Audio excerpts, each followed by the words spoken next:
Well, tonight we are going to talk about distracted. Who gets distracted easily?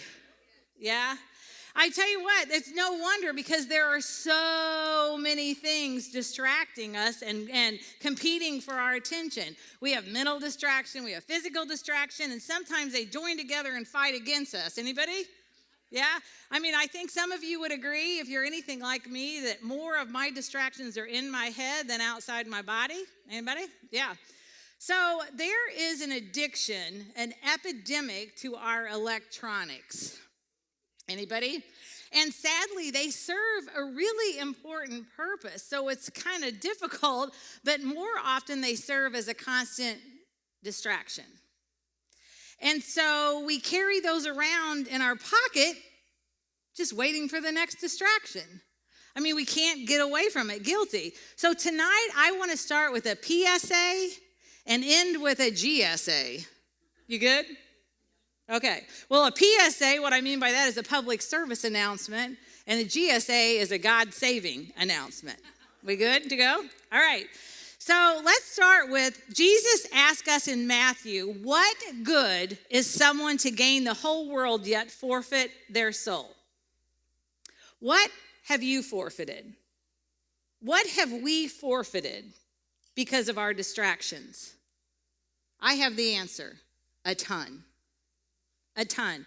Many of which we don't even know, we didn't even realize because we were distracted. So largely due to the 24-hour distractions, we're finding it harder and harder to prioritize because everyone, even people we don't even know on social media, is in our face and in our space over what's going on in our own homes, with our own families, with our own kids.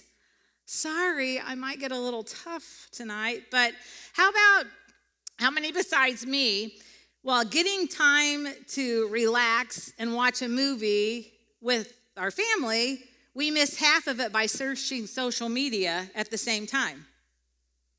Distracted. Yep.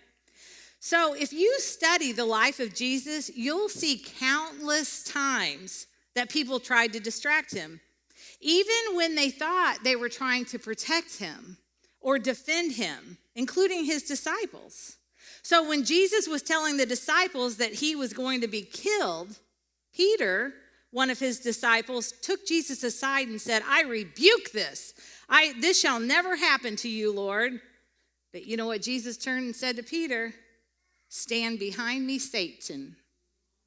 He said, you are a stumbling block to me, for you are not setting your mind on God's interest, but man's. What was Jesus saying? Distraction. Jesus never lost his focus. You could not distract him from his vision, us. People told him he could save himself to get off the cross. And we know that he could have stopped the madness anytime, anywhere. But if he saved himself, he couldn't save us. We won. Hallelujah. Okay, what about, anybody ever watch on the Disney or on the Discovery Channel MythBusters? Anybody? With these two crazy dudes, Jamie and Adam. They're constantly blowing stuff up. They're fearless. You know that it's Jamie, the guy with the goatee. Well, I guess they both have goatees. The guy with the glasses and the hat. He owns like the place that they do all that blowing up of stuff. And so, but I love the way that they are determined to either prove something right, prove a myth right, or prove it wrong. But by the time we're done, we know if it's been busted or not, right? It's very entertaining to watch. Well, I want to bust a myth tonight. One myth that goes by the word multitasking. Now, don't raise your hand, but in your mind, who are our multitaskers in the congregation tonight?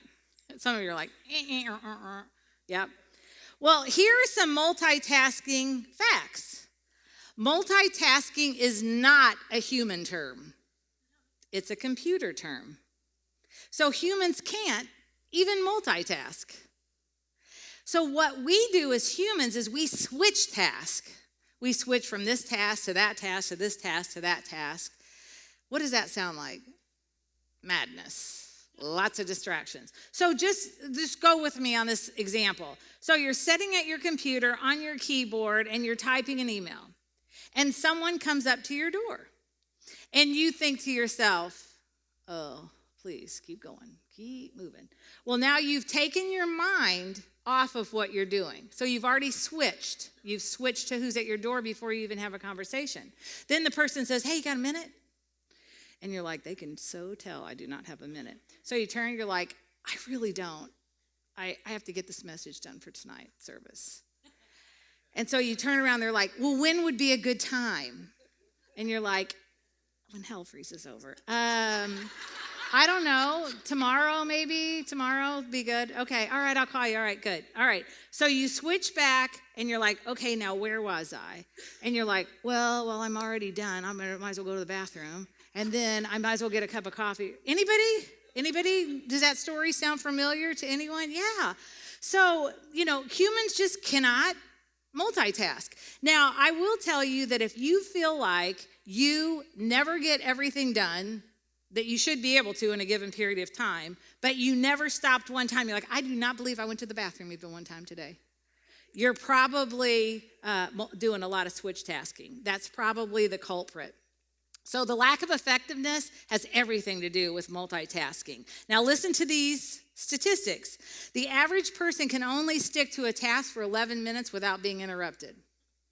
The average person loses 2 hours of production per day by switch tasking, which means 25%. Now, I'm a numbers person, so I will tell you, a lot of times people think if it's under 50, it's not a big deal. If it's over 50, if you're not like a numbers nerd, I will tell you 25% is huge. Let's just say you make $10 an hour. How about you make $750 now? Is that a big deal now? What about you make $100,000 a year? I'm going to have to reduce that to 75. 25% is a big deal. Can you imagine if you got back 2 hours a day? 2, 4, 6, 8, 10. That's 10 hours a week you would get back. That's just Monday through Friday. That's a big deal.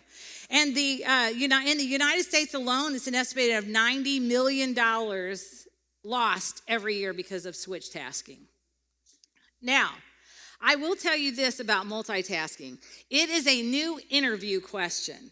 So if any of you guys are about to have a job interview and they ask, even when they ask super friendly like, hey, I bet you're a multitasker. You like to multitask? You good? Do not say yes. Do not say yes, because that honestly can almost automatically disqualify you. What you want to say is, you know what? I love a lot of projects. I love a lot going on. But I don't really believe in multitasking because research shows that humans really can't. We switch tasks. So I like to be super productive and kind of batch my projects. So, I can do this for a while, then, set it down and then switch, but not switch back and forth because it makes me inefficient and I'd just be wasting a bunch of y'all money, honey. Okay?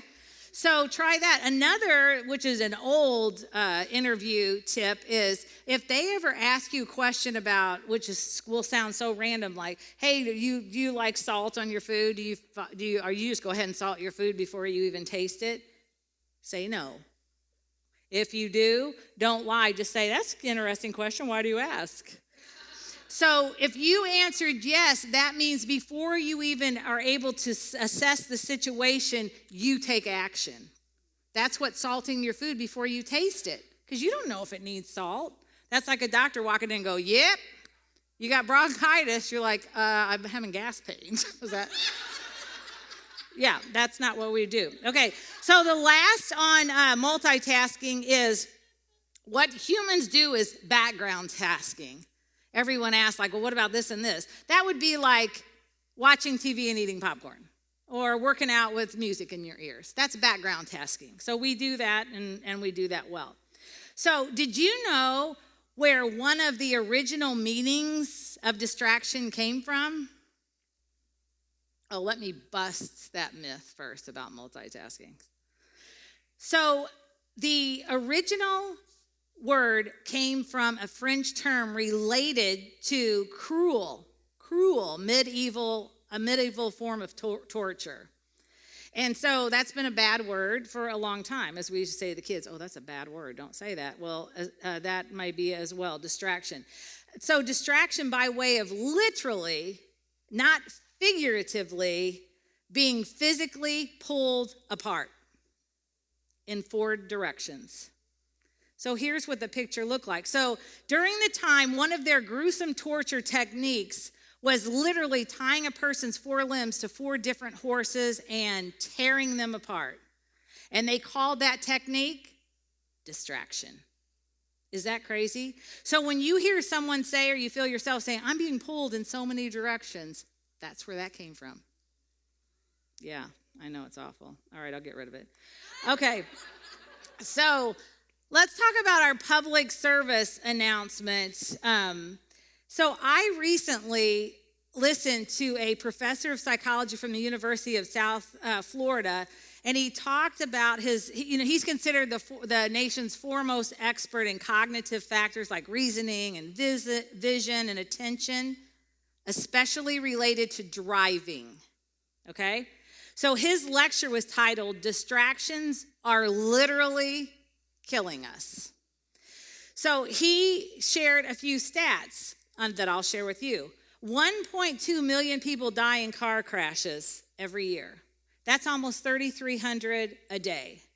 An additional 20 to 50, which is a huge spread, million are injured or disabled because of car crashes. They don't die, but probably some of them wish they did.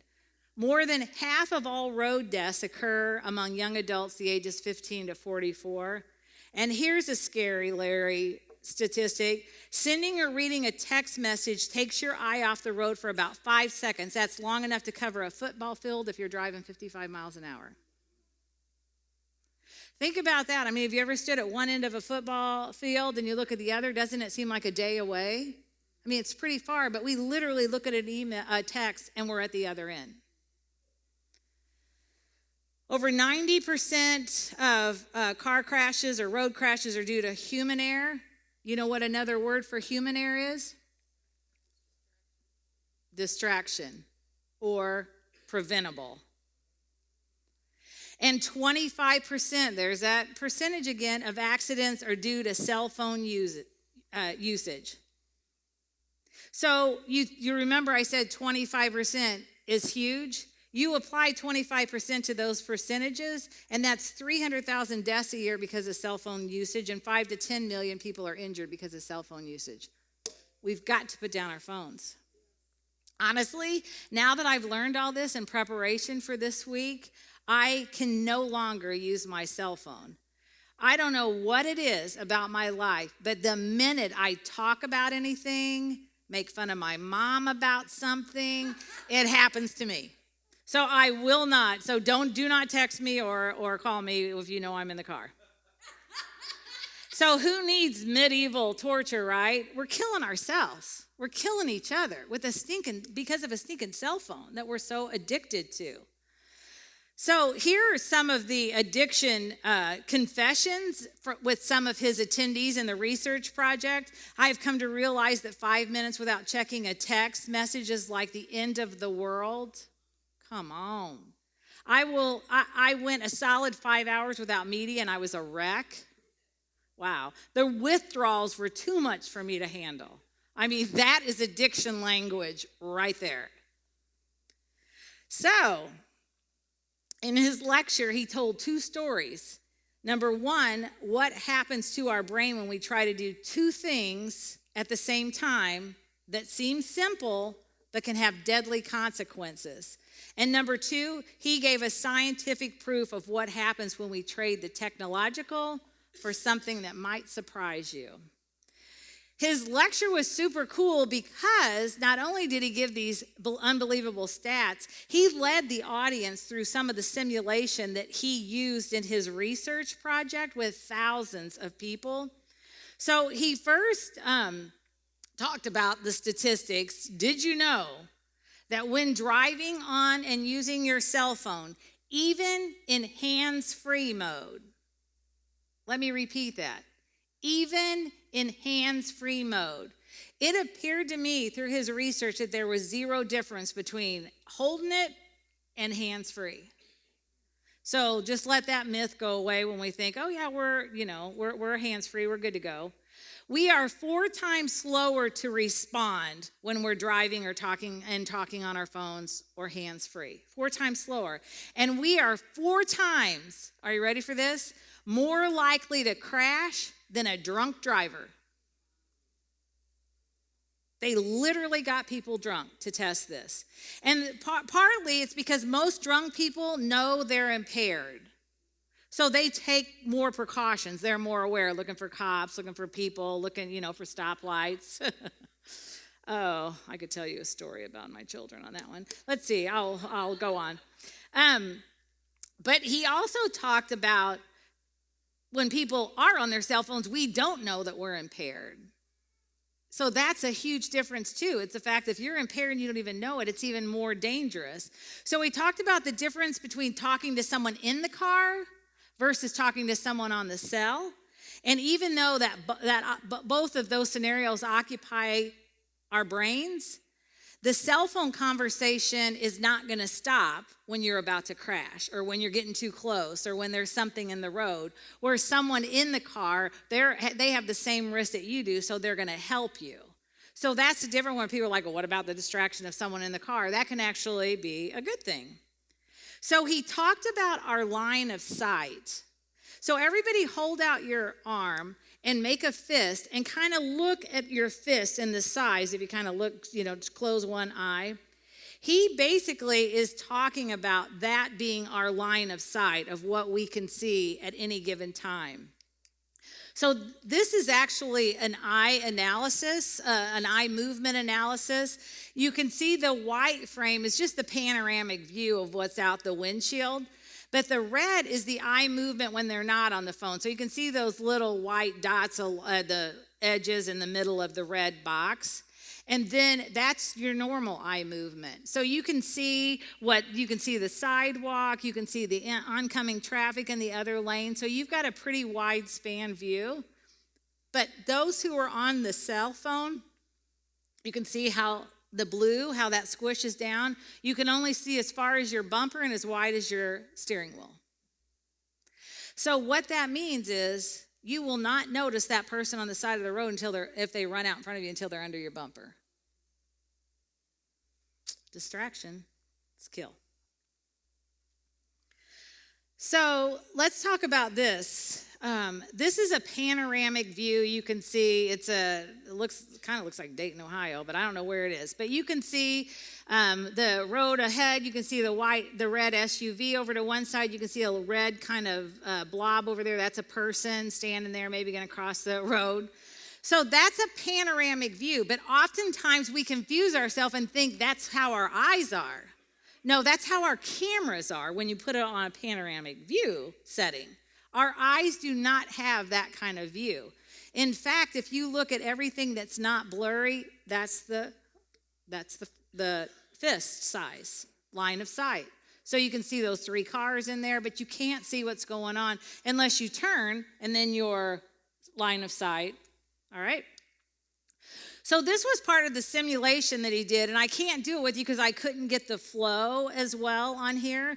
But what he did was this is a highway in Chicago. He puts people behind the wheel in a simulation, and he made some adjustments to the view. But he asked for you to look at that and just drive like you would normally drive. And then he starts flicking back and forth on what changes, what he has changing in the video, and ask the audience to raise their hand when they see what he's manipulated in the view. And the majority of people cannot tell. Now, you may be able to say, because I was jerking it and it's right in front of you. But what is different about this is he adds that 20-story apartment building behind the 50 mile an hour. That's what he manipulated. And then now that you see it, you'll never miss it in the picture. But see how over on the right it's there, on the left it's not.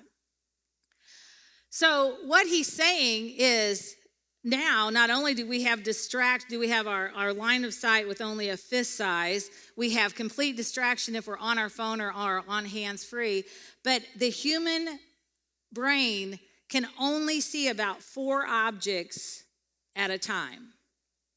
And our government and the world's governments have spent billions of dollars trying to figure out how they can improve that, how they can improve situational awareness for pilots and soldiers. Because if you have 10, snipers, 10 people coming at you and you can only see 4 at a time, that's a problem in the military. So here he did the simulation where you see the car in front of you. Then number 2 is going to be the car beside you. Then number 3, you're going to look up at the sign. And since that sign's so big, it really counts as 2 objects. So there's your 4 objects. That's about all you can see. But the minute you look over at the 50-mile-an-hour sign, now you've taken your eyes off the 2 cars that are in front of you. So those are our limits. So there's your 4 objects. The sign counts as 2, and then you have your miles per hour sign. So limitation. So we are limited as humans on what we can see before we even put a distraction in our hands. So what's the cure? He literally suggests that there is a cure, and his research has indicated that it's accurate. So they looked at what happens when people put down their devices. Big surprise. That's the big one. But the second one is go outside and experience nature. Now, before some of you guys like, oh, she's not going to start going down that tree-hugging, brouhaha stuff, right? Hang on. Research literally showed that when people went outdoors, like went backpacking out into nature, that it was an improvement of 50% in their ability to solve creative problems. Now, how did they do that? Before people would go out into the wilderness or out backpacking, they would give them some very hard problem-solving exercises that they pretty much knew could not be solved. And they for the most part, they weren't. They would send them out and do their backpacking or their, outside, and over 50% then were able to answer them when they came back. So their research has been so compelling that it's moved out of academics and it's now in the corporate world so they can understand how to better improve teamwork and cognitive problem solving, into the wellness industry. So they were even featured in this big backpacker magazine because it's showing that, hey, you backpack will make you smarter. So the bottom line, though, is laying down our phones will make us smarter. So, we all know that nature, kind of marrying this to the message here tonight, we all know that nature is one of God's beautiful creations, right? And through nature, God's able to teach us, speak to us, and provide for us. Luke told us that Jesus frequently withdrew to the wilderness to pray. So there it is. It's like, wow, academics think they're onto something, more brainy zany when I say, I think that's a God wink. I think there's something to do. So let's talk about our GSA, our God-saving announcement. Jesus tells us in John 10:10, everyone knows that, the thief comes to kill, steal, and destroy. Right. I believe that the number one tactic of Satan in using to kill, steal, and destroy is distraction, by far, especially when we're a threat to him. Because some of you may be saying, nothing's going on with me. I'm like, well, you're probably not doing much to threaten Satan, which is pretty sad. All right? So because I have sisters that we were very close in age and then a brother that was right there in this 5-year span, the tattletale distraction story in Luke always cracks me up because I can relate. So in that story, there were 2 sisters, Mary and Martha. And Martha opened up her home to Jesus and the disciples as they were passing through town one day. And Mary wanted to hang out with Jesus. Smart girl, that Mary. But Martha. Who remembers Brady Bunch? Marsha. Yeah, I always think that when I see that. Martha. But Martha was busy. The Bible said she was distracted, literally used the word distracted, getting things ready, and she didn't like it that Mary wasn't helping her. So she literally tattled on Mary to Jesus. She said, Mary won't help me. That's exactly what she said. Somebody call the Wambulance. But wait, how many times have you missed an event that you're even there, but you're too busy, preparing and setting up and cleaning up, too distracted with everything but the moment. I'm there. And then I'm so tired, like my back hurts. I go and like, oh, the party's over? Wait, where'd everybody go? Anybody else? So the end of the passage, Jesus said, Martha, Martha, you are worried and upset about many things, but few things are needed, and indeed only one. Mary has chosen what is better, and it will not be taken from her. So we need to think about that. Mary had Jesus in her line of sight. Martha had too many objects distracting her. Again, distraction. So I want to talk to you about distraction-proofing your life. And I believe that comes by having a vision for your life. And Proverbs even says, without a vision, people perish. And does that mean that, look, you don't have a vision, so you're dead? You have a vision? You're dead. No, it means we're going to be like the walking dead. You remember I told you the story about the woman who died when she was 50, but we didn't bury her till she was 90? Get it? Do I need to give you some time? She was a walking dead for 40 years. She really didn't literally die at 50. She just gave up. She didn't have a vision anymore. So I love other translations of that same proverb. It says, without revelation, people run wild. Or my favorite is, without a vision, is a people made naked. Now that's going to cause some distraction. And the prophet Jeremiah told us what God said about his vision for us. And this is a famous verse that a lot of people, this is their go-to, that his plans are to prosper us, not to harm us, to give us hope and a future. So he has a vision. That's a big vision. So if we want to weed out distractions and stop this crazy switch tasking and put the right things into our fist-size line of view, we have to have a vision to keep us focused on our holy power that has been given to us. We know from our Now series that we're in on Sundays that God has a vision for us and has had it before we were born. Remember, the Bible says before we were born, our days were written in his book. His vision, it's already done. So don't think like, I'm waiting. I'm just waiting to hear. It's like, no, well, you're going to wait. Keep waiting. You've got to ask. You've got to pursue. You have to check it out. You have to do your part. So we know that at the end of a God-ordained vision is God.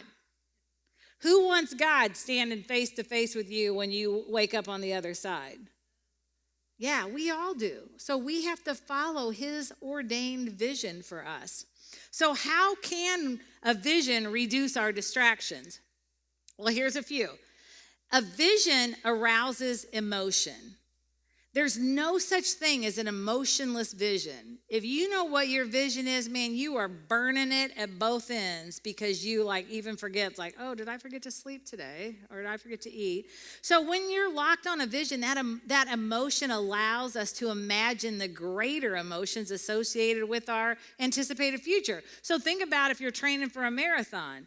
As you're hustling and doing your 3 miles and then 5 miles and then, oh man, this is the long run weekend. I know, I've run a marathon. I ran a marathon. Okay, I just want to point that out. So when you're training, you're imagining the real finish line, crossing it with your arms out and your head up and you're breathing in that breath of victory.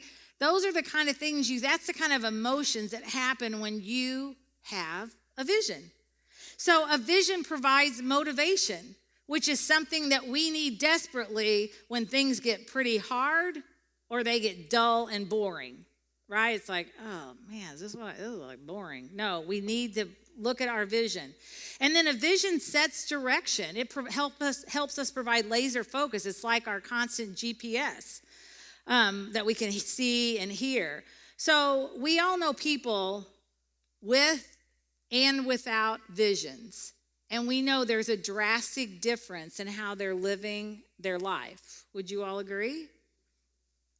So, some are old. No, I didn't want to say that. Some are young. Some are retired. Some are in between right now. So let me speak to the retirees.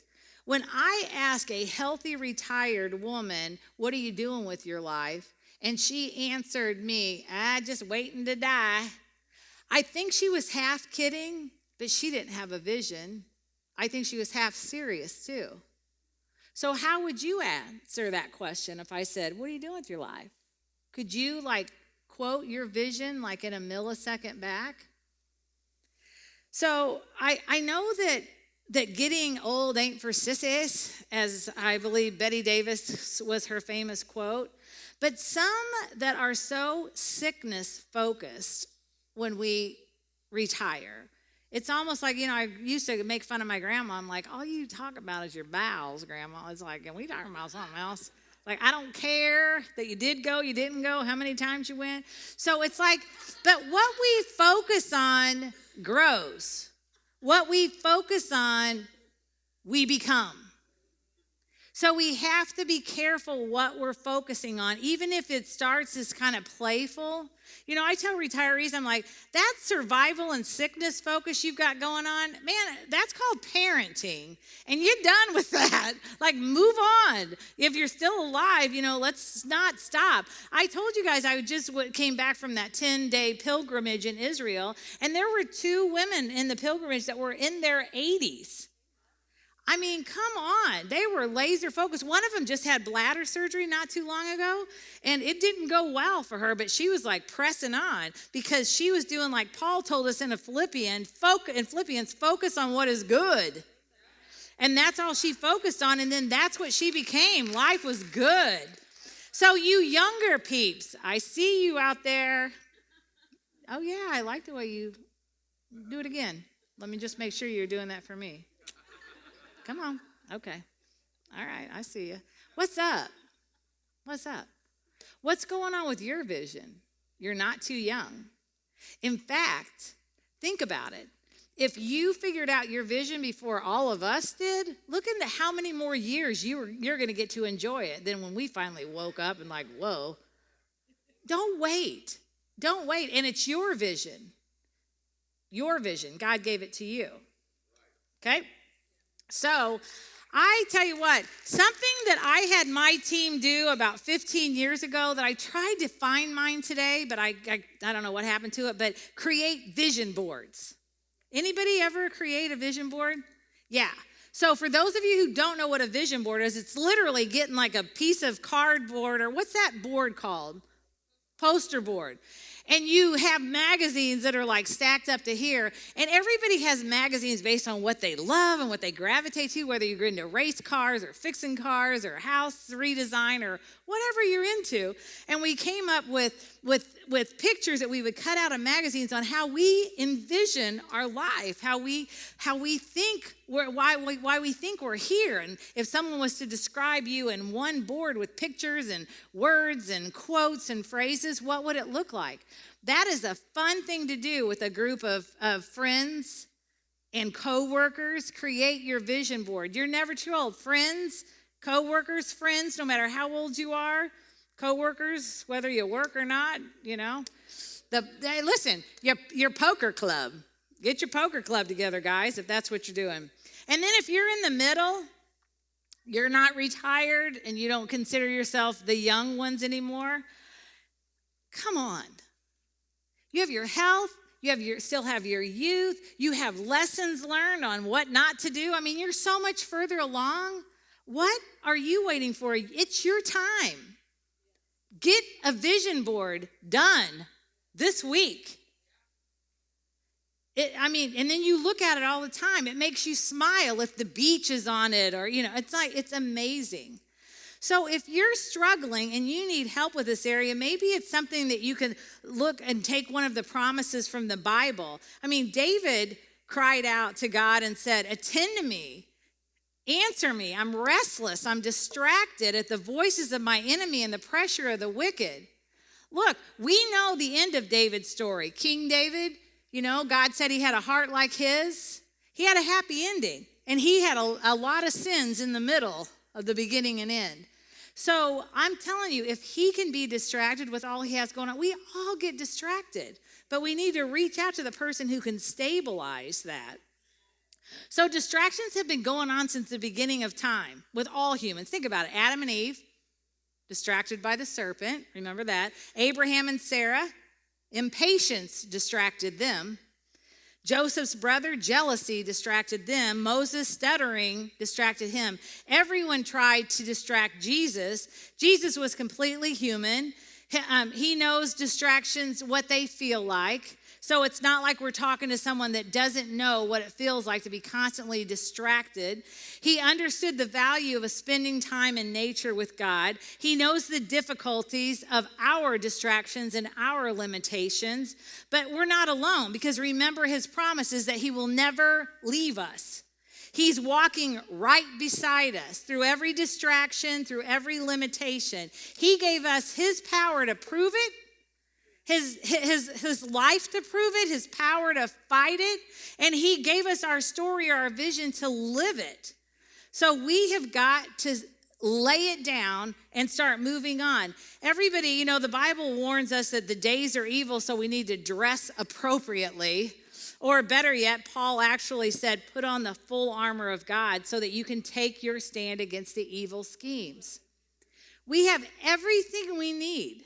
We talked about it over the weekend. Everything you need is in this small piece of geography right here. Look at how much space it takes up. Not much at all.